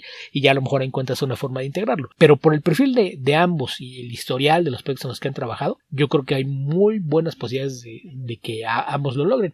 Y sí, yo también en su momento lo dije, yo recuerdo que más de una vez he dicho, el principal problema con Henry Cavill y Ben Affleck haciendo a Batman y Superman en las películas de Zack Snyder es que Zack Snyder está desperdiciando a los que pueden haber sido los 2 mejores intérpretes de sus héroes. Y así fue. Sí.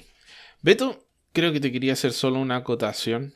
Tengo la impresión de que el Suicide Squad de James Gunn no le fue bien económicamente. Al que sí le fue bien fue al otro Suicide Squad, al que es horrible. No, el otro sí, su taquilla tiene una taquilla más alta, pero es una película más cara. Entonces me refiero a que no le fue tan bien, pero sí es una película rentable. Se pagó y generó una ganancia. Ok, porque el Suicide Squad de 2016 tiene, supuestamente, de acuerdo al Box Office Mojo, un presupuesto de 175 millones y una recaudación global de 746, donde solo importa la doméstica, que es de 325.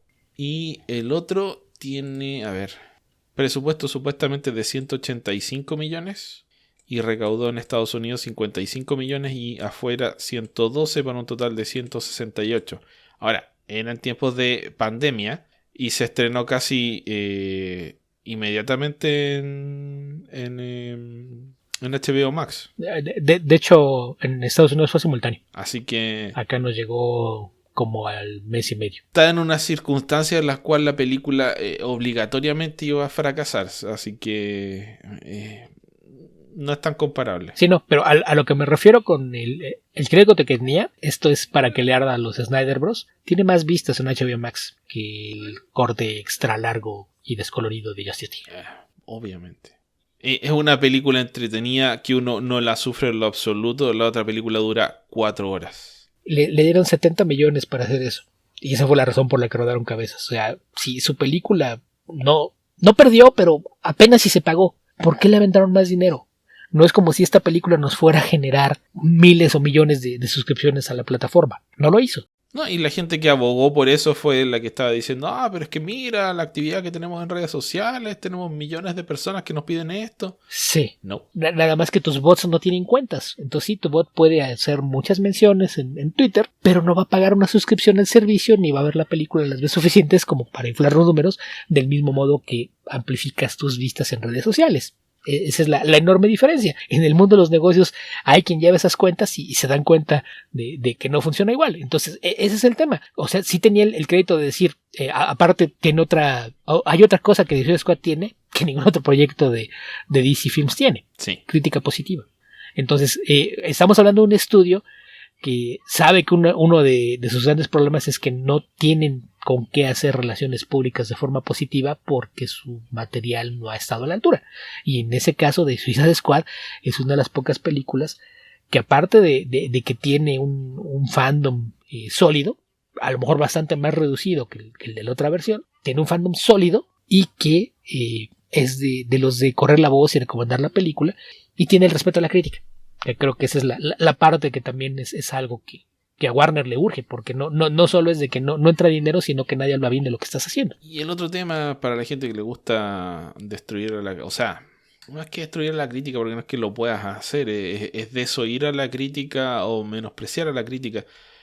La crítica al final es un promedio de gente sensata que tiene una opinión, que es lo que escasea entre los fandoms, porque de objetividad es de lo que más carecen. Entonces, la idea de que tengas críticos que se dedican a ver no solo películas de superhéroes, ven películas de todo y les agrada, es decidor de que vas a tener un público amplio que va a disfrutar del producto. Porque cuando tienes una película que es de nicho, que solo la disfruta gente de ese nicho, es altamente improbable que el público general vaya a tener la misma experiencia. Sí, que ahí creo que existe el tema de que mucha gente tiene la percepción de que si alguien es crítico de cine, por default eso es un snob, ¿no? Y seguramente es pretencioso y no le interesa nada que tenga que ver con el entretenimiento. Y los hay, pero no todos son así. Entonces ahí también es, ok, pero ve quién te está haciendo las reseñas y ve lo que están diciendo. Ahí en ese caso yo algo que le recuerdo a mucha gente, quizás el crítico más famoso del cine americano, Roger Ebert, era fan de las películas de superhéroes. Y se daba el lujo de ponerle calificaciones más altas a algunas películas de superhéroes que a supuesto cine de arte. Y alguna vez a mí se me quedó muy grabado algo que dijo, algunas que le preguntaron, oye, pero ¿cómo te atreves a decir que X-Men 2 es mejor que esta película de este revolucionario director francés? Y dice, muy fácil. Con esta película de superhéroes me dijeron, vamos a hacer una historia que va a expandir la idea de lo que son mutantes, gente con un gen distinto que le da superpoderes y que intenta hacer del mundo un lugar mejor, aun cuando el mundo los maltrata. Y lo hizo de una forma que me presentó personajes interesantes, con un desarrollo sostenido, en una historia muy entretenida y visualmente muy atractiva. Este tipo francés llegó diciendo, voy a hacer una obra maestra que va a cambiar su forma de ver el mundo. Entré a ver la película y vi un montón de mamarrachadas que se ven bonitas, pero no me dicen nada. Luego entonces, para mí es mejor esa película de tipos enfundados en trajes de cuero y que lanzan rayos por los ojos, que este tipo que está ahí sentado en la playa mirando a la nada. Tan tan. Ok, Beto, creo que nos fuimos por las ramas para variar con este tema. Nunca pasa. ¿De qué estás hablando? Y se nos está acabando el tiempo, así que creo que nos cabe una crítica reseña más y estaríamos terminando este episodio de Comic Verso. Ok. Para no variar y seguir con el surtidito de hablar de cómics y películas, quiero recomendar una película. Por ahí no sé si alguien la haya visto. Sé que hay gente que no le gusta ver películas en idiomas raros, pero se estrenó una película noruega en Netflix que se llama Troll. Que, pues para los estudiantes, sobre todo del cine de monstruos, probablemente a ti te interesa, Esteban. Esto es algo así como si tuviéramos una película escandinava de kaiju, esta serie. Es un kaiju escandinavo. Ok, ¿qué es un troll? Si con eso no te acabo de convencer de ir a ver Troll, no sé qué más puedo hacer. Pero eso es una película noruega.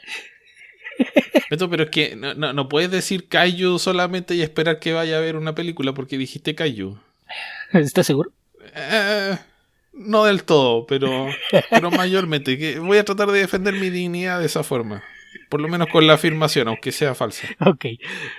Es una producción original de Netflix del director Roar Uthaug, que es un director que allá en Noruega tiene varias películas de diversos géneros, pero probablemente de este lado del océano, muy probablemente lo único que la gente ubique de su trabajo sea la más reciente versión de Lara Croft, que creo que está muy dispareja, pero es más culpa del guión que del trabajo de dirección. A mí en particular, yo he visto un par de sus películas noruegas y me gustaron bastante, entonces entre eso y que vi el tráiler, me dieron ganas de ver de qué se trataba, y la película me parece que está muy bien construida porque juega un poquito con esta idea de la mitología y aparte es a alejarte un poquito de las mitologías tradicionales que pues todo el mundo se va siempre a la grecorromana y de repente algunos por variables yo por empezar a meter cosas venidas de Oriente, pero pues acá la historia parte, ves una niña con su papá escalando unas montañas y mientras están contemplando unos picos a la distancia, son unos picos que se conocen como los picos de los trolls. Y lo que le dice el papá es que la leyenda es que eran 3 trolls gigantes que salieron un día a pasear y se quedaron ahí sentados y no se dieron cuenta de la hora y salió el sol y se convirtieron en piedra. Y le dice a la niña, ahora quiero que voltees hacia ahí y me digas si los puedes ver.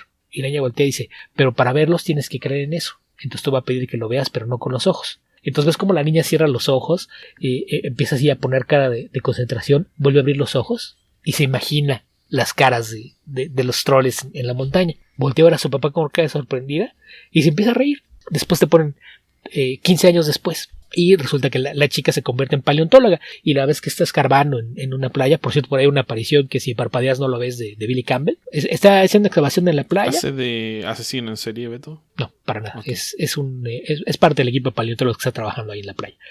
Y mientras ella está por allá trabajando en esto, que pues ahora se dedica a buscar huesos de criaturas gigantes del pasado, en Noruega hay una protesta de gente que está preocupada porque está haciendo una obra en la que quieren hacer un túnel para atravesar las montañas, y pues son los activistas por el ambiente, ¿no? Que dicen dejen en paz a la montaña, no más obras aquí. Y pues obviamente a los de la constructora es algo que les importa muy poco, y ves cuando están plantando explosivos en la parte que llevan del túnel, y todas salen y se burlan de la gente que está ahí protestando, detonan los explosivos, y cuando regresan al interior de la cueva para seguir cavando, de repente se oye un rugido, se empiezan a derrumbar algunos de los muros en el costado, intentan evacuar el puente, y de repente cuando se dan cuenta parece como si la montaña hubiera explotado y hay derrumbes por todas partes y la gente corriendo y nadie sabe qué pasó. Hay una sesión de emergencia y con el gabinete de Noruega, la primer ministro y lo que sea su gabinete de seguridad, por llamarlo de algún modo,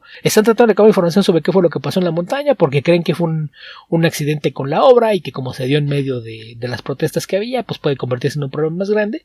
Y mientras lo están revisando, una chica de seguridad que está ahí en monitores de computador dice: oigan, encontré que pues una de las chicas que estaba en la protesta estaba grabando con el teléfono y pues logré hackear su teléfono y acceder al video, se los voy a enseñar. Y en el video se ve desde fuera el momento en el que aparentemente la montaña estalla y empiezan los derrumbes, pero entre que empiezan así se empiezan a oír los rugidos a lo lejos y se alcanza a ver la silueta de una figura humanoide en medio de la montaña. Para esto pues como no saben exactamente qué esperar, entre los asesores que decidieron buscaron a especialistas geólogos y paleontólogos para que dijeran qué podía haber en la montaña, y llevan a esta chica que la fueron a sacar de la playa para que fuera esto. Empieza ya a ver el video y están viendo la zona circundante y hay huellas gigantes. Dice: pero ¿se dan cuenta que esos son huellas? No, es que son hoyos. Dice: véanlo bien, son huellas, o sea, no se dejen engañar. Y por el tanto estamos hablando de una criatura que va a tener, no sé, unos 50 metros de alto. Y entonces a partir de ahí empieza el tema de que entonces la vamos a asignar a que vaya con un oficial del gobierno y gente del ejército a investigar la zona. Y poco a poco te empieza a construir la mitología y de dónde vienen los troles y cómo al padre lo desacreditaron décadas atrás y demás. Entonces, la historia está muy bien construida en la forma en la que te lo ponen y la razón por la que el troll parece ir en dirección hacia Oslo con intención de destruirla. Me parece que todo está muy bien construido. Funciona como una buena película de kaiju, pero ambientada en la región escandinava. Entonces es la razón por la que hacía la comparación. Otra cosa que tiene en común con las películas de kaijus: es una película de monstruos que no es excesivamente violenta y hay acciones donde ves montones de destrucción y en realidad no ves sangre. Entonces la clase de cosas que también, si la quieren ver con ellos pequeños, no hay ningún problema, pero es bastante entretenida, tiene muy buenas actuaciones, un buen desarrollo de personajes, creo que está bastante bien trabajada, que es uno de esos temas que a veces cuando te topas con producciones originales de Netflix a veces te da miedo saber si no nada más están haciendo B-movies para tirar dinero, y no, en este caso, insisto, yo conocía un poco el trabajo del director, me llamó la atención. Del elenco la verdad sí no conozco a nadie, por ahí a la actriz de la primer ministro la he visto en un par de películas, pero no podría decir que estoy familiarizado con su trabajo.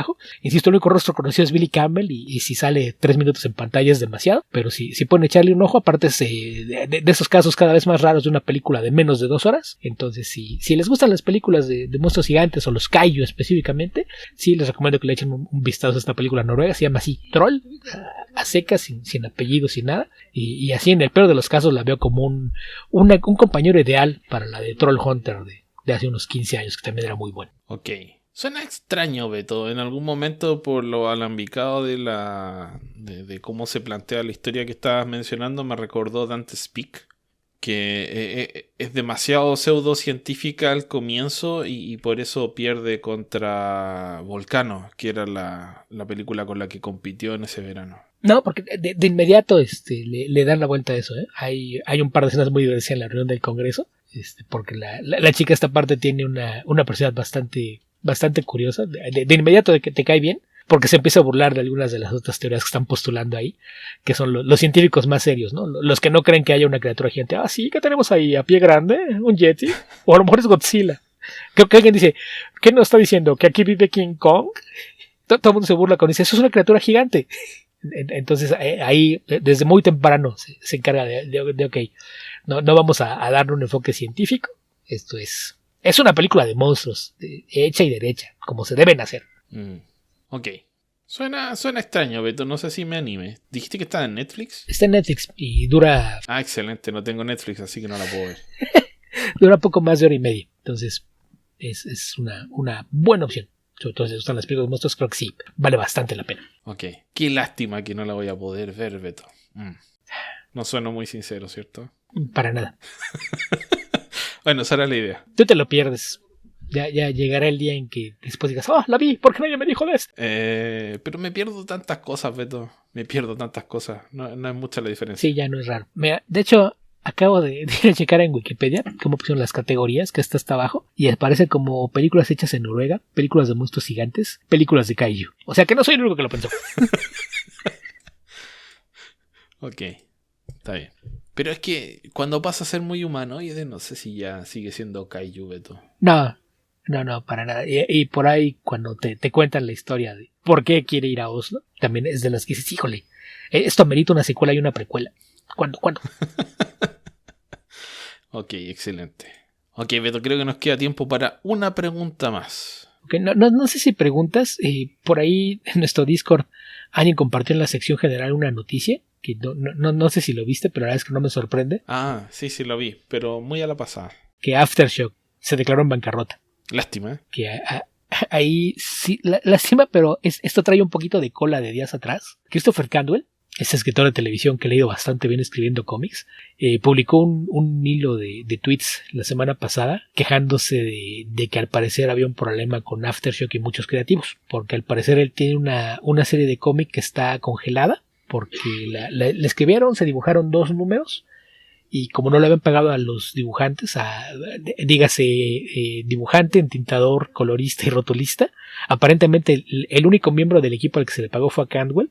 A los demás le dijo, no, sí te vamos a pagar, pero es que estamos esperando que nos hagan un depósito. Y se la estaban haciendo cansada y Cantwell dijo, ¿saben qué? Ya estuvo bueno, los voy a quemar. Y publicó un hilo de tweets diciendo, yo sé que esto es algo que llega a pasar en varias editoriales, a mí nunca me había pasado, pero a mí me pagaron, a mí ya me pagaron todo lo que yo hice, incluso los 2 guiones que están pendientes, pero no le han pagado a los dibujantes y todos los dibujantes no quieren hacer nada más porque no saben si les van a pagar. Ya traté de hablar con ellos y me dicen que hubo por ahí un problema de que algunos de sus anunciantes en cierto no les han pagado y que no hay liquidez en la empresa, pero pues quiero saber qué está pasando.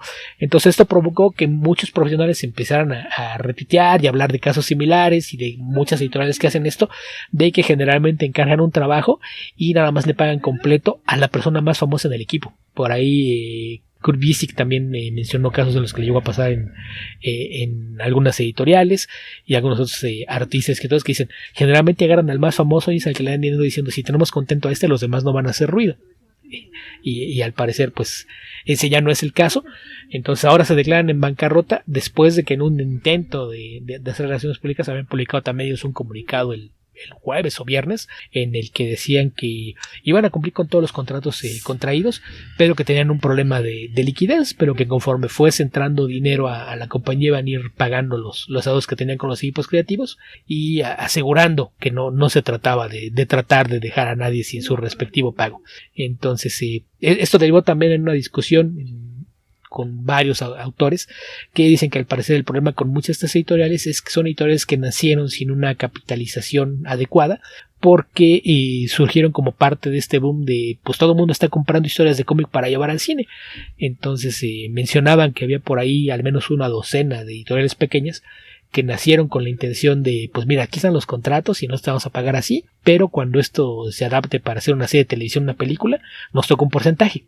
Entonces ese es parte de otro tema. Ya lo había comentado antes que hay editoriales que es lo que hacen y que mucha gente dice que quizás no es la mejor forma de trabajar, que si tú vas a aplicar con una de estas, pues te decir, oye, ¿y por qué te vas a quedar tú con parte de lo que ingrese por mi trabajo? hay quien acepta esas condiciones porque pues si a lo mejor hay escritores que no tienen otra forma de pagarle a sus colaboradores para hacer un cómic y pues lo ven así como que bueno, si ellos van a pagar los salarios, pues está bien ya, si sale una película pues eso lo veremos como un extra y pues va a haber dinero para todos, pues ya ni modo, firmamos el contrato, pero pues sí fue así como recordatorio de recuerden, la gente está tratando de sacar provecho de su trabajo, no lo hagan, pero yo pienso que, a ver, es que es una situación tan difícil de prever porque te están ofreciendo, suponiendo ciertas circunstancias, porque puede que esto varíe mucho, pero te están ofreciendo financiar algo que no puedes financiar tú, a cambio de una ganancia eventual, porque existe la posibilidad también de que tu cómic no lo adapte nadie y ese dinero ellos jamás lo recuperen. Entonces es un riesgo el que están asumiendo, de la misma forma en la que existe un riesgo cuando pides un préstamo, por ejemplo, y ese riesgo no lo tienes que tomar tú. Entonces hasta cierto punto es razonable. Sí. Pero creo que sería bastante más leal y correcto la idea de establecer límites, un porcentaje pero con un límite monetario. Porque una cosa es que te hagas dueño de, no sé, del 10% de nada. Y otra cosa es que te hagas del dueño del 10% de un negocio de, no sé, $1.000 millones. Que deja de ser razonable en razón de tu inversión. Pero bueno, por otro lado, ese negocio tal vez no llegaría a existir sin tu inversión. Pero sí, pero no sé, no me gusta. Pero aquí el tema es que, ok, ellos están ofreciendo financiar el proyecto que tú no puedes financiar por tu cuenta a cambio de una ganancia futura. Nada más que en este caso ellos están incumpliendo con su parte porque no le están pagando al equipo creativo al que tú no le puedes pagar por tu cuenta. Entonces lo único que pasó fue que firmaron contratos que dijeron, sí, mira, tú vas a ganar esto. Nada más que el contrato, si no tienes con qué pagarlo, estás timando a la gente. Sí, porque eso lo entra a ser bastante más feo. O sea, no asumo ningún riesgo realmente. Solamente me quedo con el porcentaje. El riesgo lo terminas asumiendo tú porque al final nadie le paga a nadie. Es todo promesa de... Sí, y de todos modos, a lo mejor publico esos 2 cómics que se hicieron y nunca terminamos la historia. Pero con eso vendemos los derechos y se hace una película. Y a ti jamás te pagué por hacer los cómics, pero ya, nosotros ya sacamos dinero. Que ya sabemos que se han dado casos, ¿no? De que se han hecho adaptaciones de películas cuando el cómic nunca se publicó o antes de que se publicara. Ahí está, por caso, la versión de Hércules en la que sale La Roca. Supuestamente está basada en un cómic y solamente salió el primer número. La versión de Sherlock Holmes, protagonizada por Robert Downey Jr. y Jude Law, se supone que está basada en un cómic y el cómic nunca se publicó. Ok, Beto. Creo que con eso sí que estamos llegando al final de este episodio de Comic Verso. No sé si te gustaría agregar alguna otra cosa. No, ya pues quedaron preguntas, pero quedarán para la siguiente emisión. Sí, quedaron muchísimas preguntas, pero bueno, la otra vez nos dedicamos a responder preguntas y salió un episodio sin comentarios, así que tratamos de variar un poco eso. Sí, era para crear balance. Además, así no podrán decir que en lo que probablemente será la última edición del año les vamos a contestar preguntas. Muchas preguntas. Sí, bueno. Recuerden que nos pueden encontrar en www.comicverso.org. Nuestro Facebook es www.facebook.com/comicverso. Nuestro Twitter, tal vez tengamos que movernos, pero por ahora nuestro Twitter es comicverso. Alberto lo encuentra como Albio 2112. Todavía no, Esteban. Acuérdate que hace berrinches y luego viene el departamento legal a decirle, no señor, no puede hacer eso. El fin de semana puso que ya no podías promover tu presencia en otras redes. Quedaban prohibidos los tweets en los que dijeras, me encuentran en Mastodon o en Instagram o en Hive con esta edición. Supuestamente están prohibidos y anoche mismo lo borraron la política del sitio. Aparentemente pues el domingo no trabaja el departamento legal, pero pues cuando se reportaron el lunes muy temprano en Europa fue ¿qué? ¿Por qué hacen eso? La Unión Europea va a prohibir la aplicación. No inventen, quiten eso. Porque eso atenta contra el acta de libertad en los medios. Así es de que recordemos que en estos momentos el principal enemigo de Elon Musk es el mismo. Yo sigo con la idea de que eventualmente la gente que le prestó dinero para comprar Twitter le va a decir, bueno, ¿qué? ¿Va a haber ganancias o no? Y va a decir, no, ¿saben qué? Quédensela ustedes. Que la parte que me preocupó fue cuando vi que vendió acciones de Tesla. Porque eso fue de que, ok, esto es necio. Decidió tirar más dinero aquí, pero pues allá él. Sí, bueno. Recuerden que también nos pueden encontrar en nuestro Patreon. Si no se han unido aún a nuestro Patreon, ahí pueden acceder a nuestros especiales mensuales, a la publicación anticipada de Comic Verso y por última vez a la publicación anticipada de Tierra Prima. Puede que aparezca algún contenido especial por ahí de vez en cuando, pero esos son los contenidos que estamos ofreciendo de momento. Aunque si quieren que Tierra Prima continúe, todavía hay tiempo hasta el 31 de diciembre. Es improbable, pero se han visto muertos cargando Adobe. Tienen que colaborar hasta alcanzar nuestra meta de $50 mensuales. Mientras se mantenga esa meta, nosotros seguiríamos con Tierra Prima, Beto. No lo subestimemos, Esteban. Recuerda, ya que hablamos de Elon Musk, si hubo un imbécil que pagó $44 mil millones por el que valía 4 veces menos, ¿por qué no pensar en que alguien con bolsillos no tan hondos puede salir y decir, ¿saben qué? Sí, ahí están $30 al mes porque quiero seguir escuchando Tierra Prima? Pero no los motives de esa forma, Beto. ¿Qué? No hay nadie que pueda decir, ¿qué? ¿Si Elon Musk puede, yo también? Creo que la parte con la que empezaste tu discurso puede tomarse como un insulto pasivo-agresivo respecto de alguien que sería un generoso colaborador del podcast. Ok. Déjame entonces ponerle un nuevo marco a lo que dije. Elon Musk pagó $44 mil millones para ser el dueño bajo el control de una red social en la que el 80% de los usuarios lo odian. ¿Por qué no alguien está dispuesto a pagar, no sé, $25 o $30 por algo que disfruta? Ok, ahí sonó un poquito mejor, Beto, pero dejemos de lado las comparaciones con Elon Musk. Ok. Y cada vez que lo mencionen como el Tony Stark en alguna película de los últimos 10 años, pónganle un silencio. Así como borran los garabatos, borren el nombre de Elon Musk. Recuerden, los multimillonarios en la vida real no son como Bruce Wayne o como Tony Stark. Son más parecidos a Lex Luthor y Wilson Fisk. Así es. Recuerden también que si buscan más contenido de Beto, como este podcast que fue 7030, lo pueden encontrar en La Hoguera de las Necedades, de la Ciencia de la Ficción, donde aparece periódicamente con nuestro amigo Héctor McCoy, y también lo pueden encontrar en el poderoso podcast Comicase, junto a una multitud de intervinientes en ese podcast. No son tantos. Son más que acá, Beto. Son más que acá. Ah, bueno, eso sí. Y también está el Patreon de Beto, que es Guía Ficcionauta con X. ¿Algo que se me olvide, Beto? Creo que no. Y aprovechando que tuvimos nuestro resumen del año en Spotify, si todavía no han dejado su calificación para Comic Verso, visiten cualquiera que sea la plataforma en la que nos escuchan, busquen Comic Verso y dejen su calificación, la más positiva que les permita su corazón, que por supuesto que es 5 estrellas, el tope de la calificación respectiva, para que de esa forma nos sigamos destacando dentro del contenido de las plataformas y aparezcamos como sugerencias para otras personas que les podría interesar este contenido. Así es. Habitantes del futuro, donde sea que estén y cualquiera que sea el momento en el que estén escuchando este podcast, que tengan ustedes muy buenos días, muy buenas tardes o muy buenas noches. Cuídense mucho. Hasta la próxima.